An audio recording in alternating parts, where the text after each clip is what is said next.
Hello, one and all. This is my D&D session formula that I've been using in my West Marches style campaign. Now, in a classic D&D session, the majority of sessions and campaigns, I should say, that I've run in my history as a DM, and by the classic, I mean you've got four of the same players and you've got one long running campaign that these four players are come back to every week and then, play through the adventure. And they just pick up exactly where they left off. Now, in that kind of a campaign, there's a couple of little cheap little things you can do, things that I certainly have done. Just starting the campaign off with a little bit of an in media res situation. Throw the combat or throw the players right into a combat, and they're just instantly engaged. And then you end every single session with a cliffhanger so that they want to come back next time, and you just repeat that pattern every single session. And you know like that works, but it doesn't work in a West Marches style campaign where you need to end every single session by returning to the status quo. Every single character needs to be able to get back to the safe point or the town, whatever it may be, and they need to be basically back in relatively the same situation or same position they started off the adventure in. Um, Now, this formula is based off of, famed writer of Monster House, Dan Harmon's Story Circle.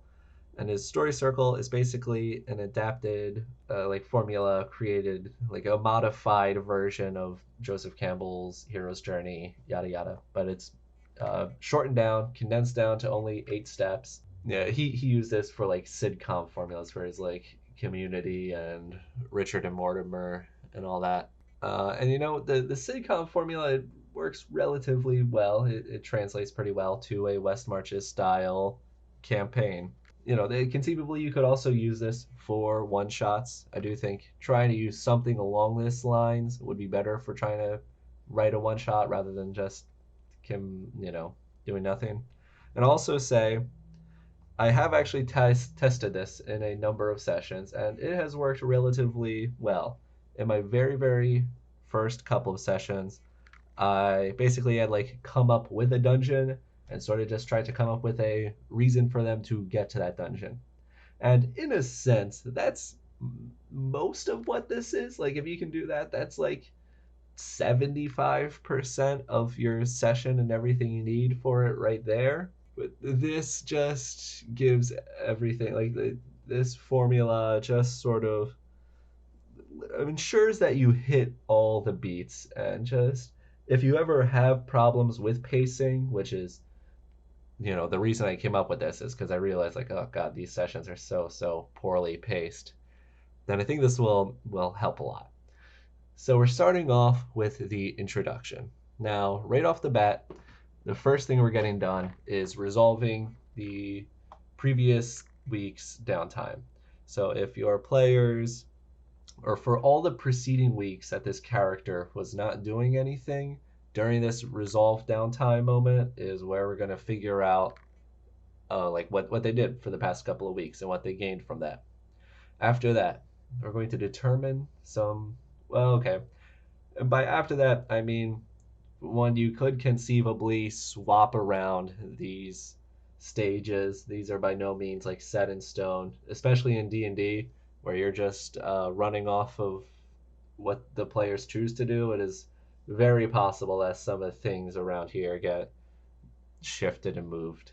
And these times are by no means like a strict limit or anything. This was like the rough approximate guideline that I had like considered when I had started writing this, but in practice, I like effectively ignored these times. Like not entirely, but they were not.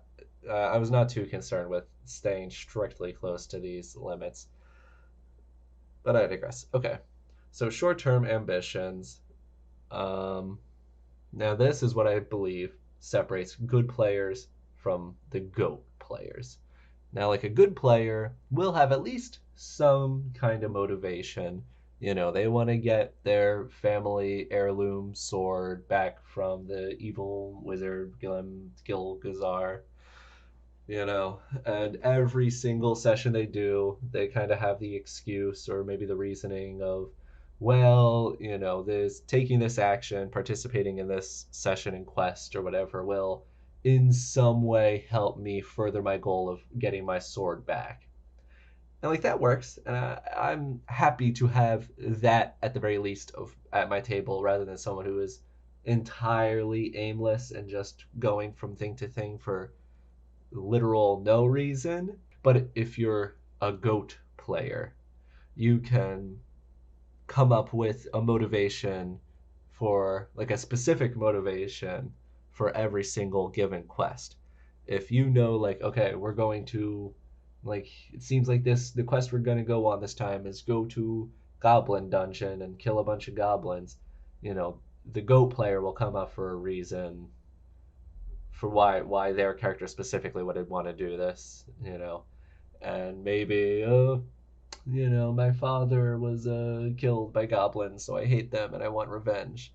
Like very simple, but it works. So yeah, just if you want to upgrade yourself to GOAT player status, just don't ever be apathetic.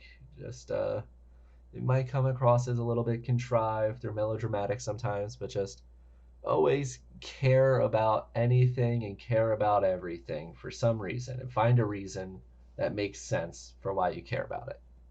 Okay. So yeah, hopefully during this like introduction, you're giving each character like a scene. Now, if you don't have any idea for what kind of a scene you might want to put them in, you can go with my default is like the morning scene, their like daily routine. Like, all right, let's get a little glimpse into, Fremgar the gnome's life. Like, where does he live? Does he live in a hut? Does he wake up? Like, does he find foods? Does he eat trash on the street? What are his circumstances? What's his situation in life? Is he rich or poor? Does he have a ton of money from treasures and quests and adventures, but he just doesn't spend any of it? Still lives in a crappy shack. Like just what's his life like? Okay, but ideally, you can establish some sort of character moment in this introduction scene. Now, this introduction scene you have one for like each character, and you can kind of use this as an opportunity for each character or for each player to see a little bit of what each other character is like. Especially because in this West Marches Style campaign, it's likely that not each player has seen every other character at the table before. And this establishing character moment. So ideally, you can either in this intro scene you either set up like an ability. So maybe they're a wizard and they're throwing fire bolts or whatever, and then later on in the campaign or later on in this session, maybe they throw a fireball or just something. You give a little bit of like, oh, so that's what this guy can do. This guy can throw fire bolts, and then you can use that later on in the session, Um, so yeah, that's like the setup. Or you can sort of do like a callback, maybe Galliard the fighter is sharpening his sword that he got from his father that was killed by the goblins, and now he's like, oh, woe is me, I'm crying about my father as I sharpen his sword or whatever. And it's just like a sort of like a callback. You're setting up his motivation. So yeah, introduction. Hopefully you can get all of that done within the first couple of minutes. Just be downtime and then one scene per character. Okay, then the desire wronged. So in the classic story circle format, this would be with it like the desire, the want, the character wants something. So if a character hasn't like just come up with a short-term desire, with a short-term ambition on their own, this is in their like introduction scene. This is where you sort of just force them to have one. You kind of push one on them. This might be the scene where they go and see the princess and they embarrass themselves in front of the princess, and now they're like, oh, I want to go on a quest to impress the princess. I will say it can get a little tricky because that is, at the end of the day, up to the player. If they embarrass themselves in front of the princess and then they just say like, I don't care, then it's not really like, you can't really do anything about that. If they say their character doesn't care, then their character doesn't care. Um, which is why my much preferred method of forcing a desire onto people, especially in D&D, is the wronging. Now, you can have either a rival, a nemesis, a villain, some sort of bad guy. It could be in a bad organization, or maybe it's not a bad guy. Maybe it's like an indifferent, neutral organization that just happens to be taking. They either take an action, they hire someone, something they did like affects that character, or something that character cares about negatively. It could be as straightforward as a villain walks up to you and like stabs you on the street. It could be the villain hires a mook to try to stab you on the street. Or it could be like, oh, this organization funded this project, and if this project is seen through, then this will negatively affect your friend Hans the farmer. You can get a real. It doesn't have to be directly combat related. It doesn't have to involve a stabbing. It can be a little more esoteric than that. But yeah, what's important is that someone directly, well, not necessarily directly, but someone wrongs the player, because that is something I find players pick up on almost like 10 out of 10 times. Like if someone does something wrong, they're like, oh, okay, like, well, screw that guy. Like I want to get back at him. And that's just an instant, short-term ambition right there. Now the third stage is act. Now, act is, you can also consider it like the sandbox. You can consider it the flounder. You let the players loose. Now they have their ambitions. They have goals that they want to pursue. What actions do they want to take to try to see these goals through? This is also like an opportunity if they want to like run around town and just buy supplies. Like if they have something that they think, if they have like actions that they like very clearly want to see through, this might be planning for them. They're like, okay, we're gonna heist the evil merchant noble lord. Like what are we gonna run around and buy grappling hooks, and are we gonna get an escape wagon driver, and are we gonna plan a zip line from one roof onto their roof? Like, well, whatever it is. Now, if this does end up in the a truly flounder situation where your players like run around and try to figure out a way to achieve their desire, uh now this might be like, okay, well, priest told me about thing I need to recover from lost dungeon. Now, ideally, the next step is like, okay, well, how do I figure out where this dungeon is, or how do I get there, or how to not die on my way there? Now, if they can't, like, ideally, like, well, certainly you as the DM, you have some sort of situation like, okay, well, I know if they talk to the sage, then the sage will tell them where the dungeon is. So if over the course of their acting thing of this like 45 minutes, if they don't come, well, not the couple of minutes, they're like 20 minutes, I guess.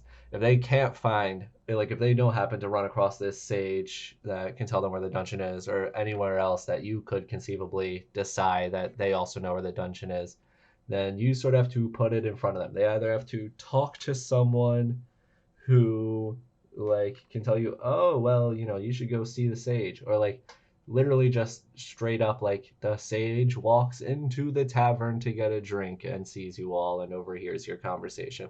I know, extremely contrived, and you wouldn't ever want to see this like happen in a story, but like when you're working with a set time limit, you just have to keep things moving. You can't afford to let the players ask every single person in town over the course of 5 real life hours to figure out where this dungeon is.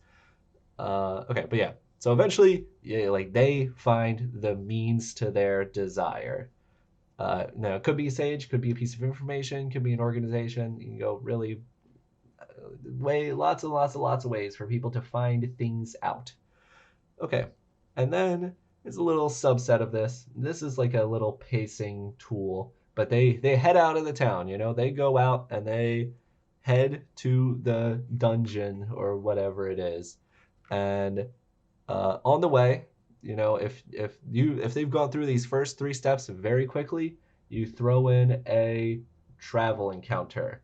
Now, a travel encounter can be a social role playing. They just see someone on the road. Maybe this is a person that they've seen before. Maybe it's a person they will come again after. Or it is a combat encounter. And again, don't just say two wolves show up and attack you out of the woods. Like, you can do that. There's no problem with that. But you have to make sure that it ties in with somewhere with something. Either like, oh, and then on your way back, you're gonna run into a guy who's like, "Hey, did you guys see my pet wolves anywhere?" It's got to be a setup for later in the session, or maybe multiple sessions ago, you guys freed some wolves from their pens in like a goblin dungeon or something. Or maybe you eventually run into a wizard who says he's been casting spells that have been making the local fauna and local animals and all that get more aggressive. Just you always got to make sure to tie stuff in. Always no truly random encounters, only fake random encounters. Okay. And then the players reach their obstacle course. Now, like so far, this has always been a dungeon for me, but actually not every time. But like it's always been a series of encounters, both usually combat encounters. Let's say a minimum of 3 encounters. The magic rule of threes or whatever it is. Okay, but yeah, the obstacle course.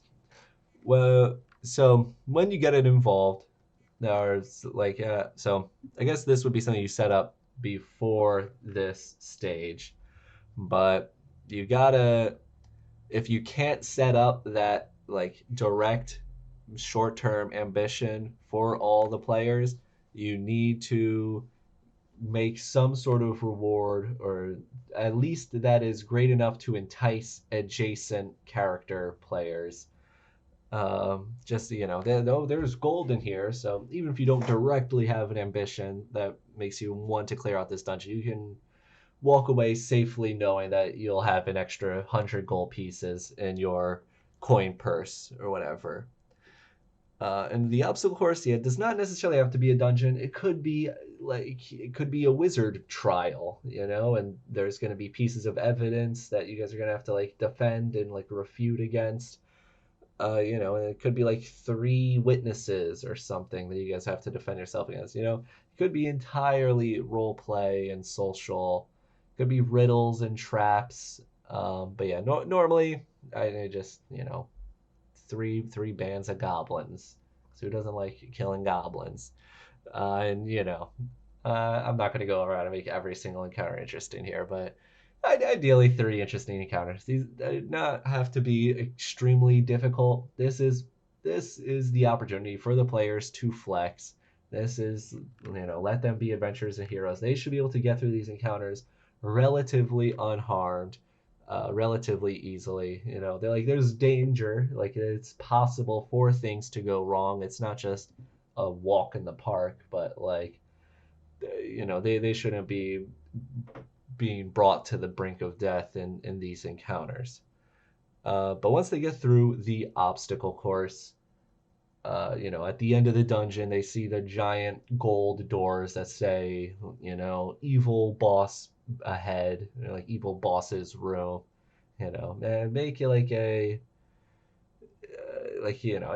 doesn't have to be obviously that obvious, but there should be some sort of hints, some sort of way for the players to know, like, okay, so beyond this point it's going to get real, so this is our opportunity to sit down, take a short rest.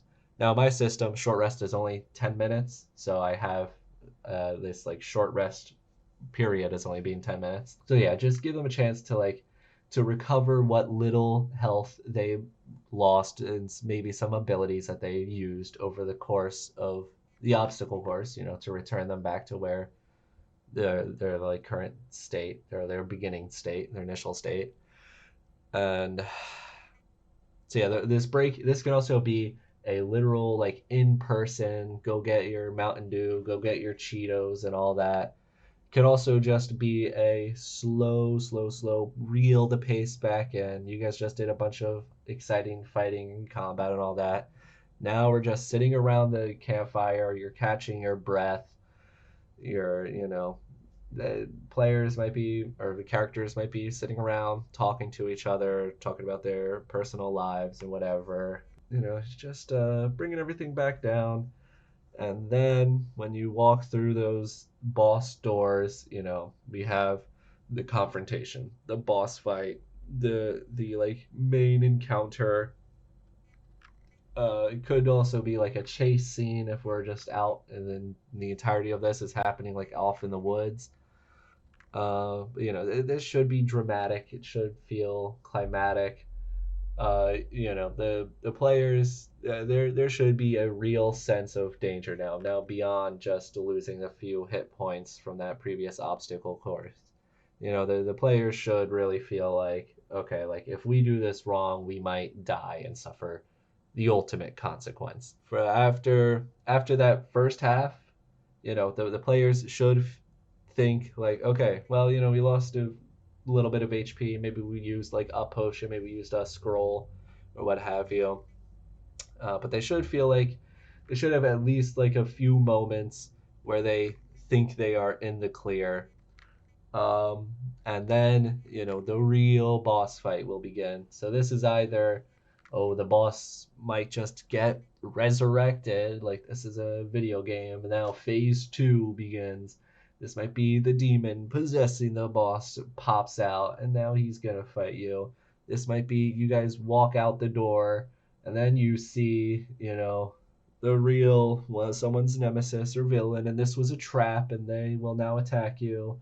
Or maybe you're all the way going back on the road, and then you're in this thing, like the real fight, the real encounter begins.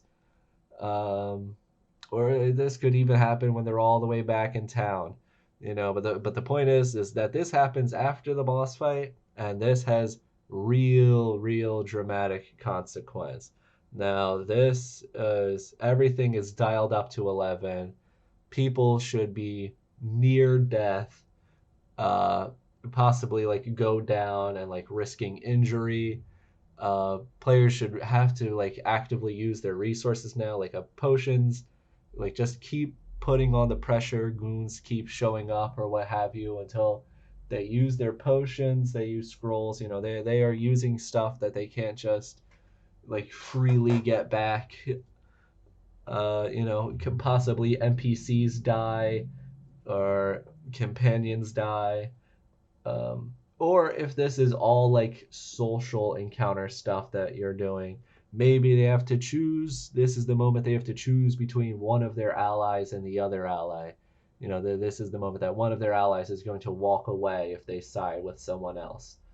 You know, it's just the stakes are at their absolute highest now. You're really, you know, high tension, pushing it as far as you can. But you know, after they should, like if they don't die, if they do succeed on that, then they get their rewards. They progress their goals. You know, they like complete their short term ambitions, and they see like the fruits of completing those motivations. You know, they get their XP. You know, they get all the treasure out of the dungeon. You know, they go back to town and collect their bounties from the whoever it is. um you know, but like they get what they like sought after, at least in the short term. And again, you can always play with any of these things and like reverse expectations and subvert expectations and yada yada yada. But I would just, for a while, I would just try to stick to the formula.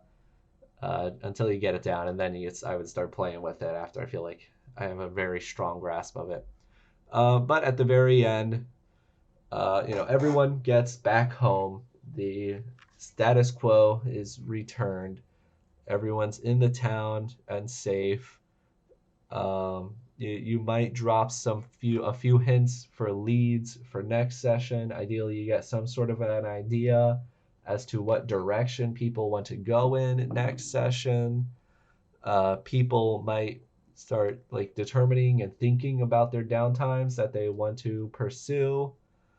So that next session, when you pick up, you can just instantly just resolve them without having to figure out what they want to do. And possibly people might change their ambitions during this time, like both either long term or short term. They're going to want to figure out like where their character goes from here now that things have changed. Um, but yeah, that's it. I hope someone can maybe get something of this, or if anyone has any ideas for things I can change here to make it work even better, that'd be great. All right, so I will see you guys next time. Peace out.